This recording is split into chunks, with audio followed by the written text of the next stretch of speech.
Hey there, it's John Cummins from Executive Medicine, and today I wanted to talk about blood pressure.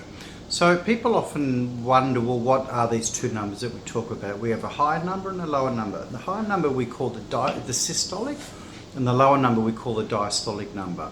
So the way I can best describe it, so blood pressure reflects the pressure of blood inside an artery, inside an arterial wall.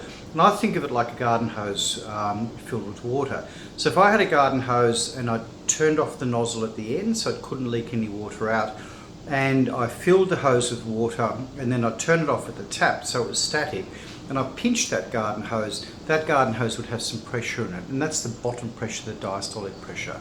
Then if I went back to the tap and I turned the tap on to create a surge of water and turn it off quickly, and if that surge of water then propagated down the garden hose, the increased pressure of that bubble of extra water is the top number, the systolic pressure.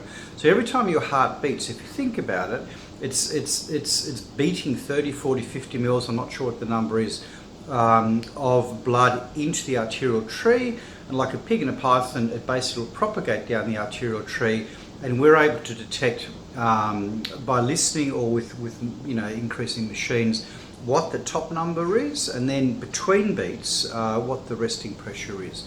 And they're important because high blood pressure causes stiffening of the arteries, arteriosclerosis. It's a risk factor for a coronary artery disease, but it's also important to know that particularly as we age, 50% of all strokes are blood pressure driven. And so it's a really important number, and particularly for women, because women post-menopause have a higher risk of stroke than men, and 50% related to blood pressure. So that's really what the two numbers mean. And what you want is to have your blood pressure as low as possible, preferably around the 120/80. If it gets up to 135/85, we call it pre-hypertension, and if it's 140/90 or over 90, we call it hypertension. And I hope you enjoyed that little segment.